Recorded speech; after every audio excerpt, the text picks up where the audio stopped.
पावसाळा सुरू झाला की गरमागरम सूप प्यायची मजाच काही वेगळी असते. आणि जर ते सूप शेवगाच्या शेंगाचं असेल तर अजून छान. शेवगाच्या शेंगामध्ये भरपूर फायबर, विटॅमिन सी आणि शरीरासाठी आवश्यक पोषक घटक असतात.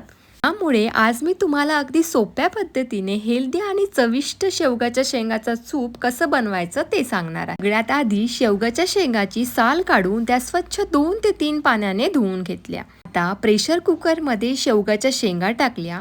त्यात एक मोठा कांदा, एक टोमॅटो, 2 ते 3 लसूण पाकळ्या आणि थोडंसं आलं घातलं. त्यानंतर हळद आणि चवीनुसार मीठ घातलं.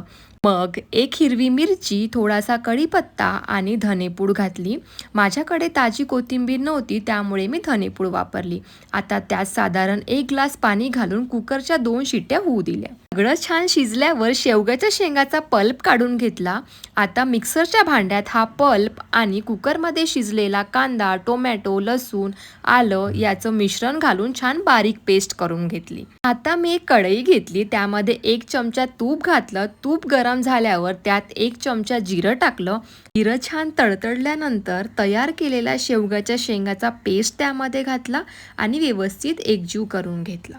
त्यानंतर त्यात थोडी काळी मिरी पावडर, चवीनुसार थोडं मीठ आणि साधारण 1.5 ते 2 ग्लास पाणी घालून छान मिक्स केलं. आता हे सूप 5 ते 7 मिनिटं मंद आचेवर उकळू दिलं.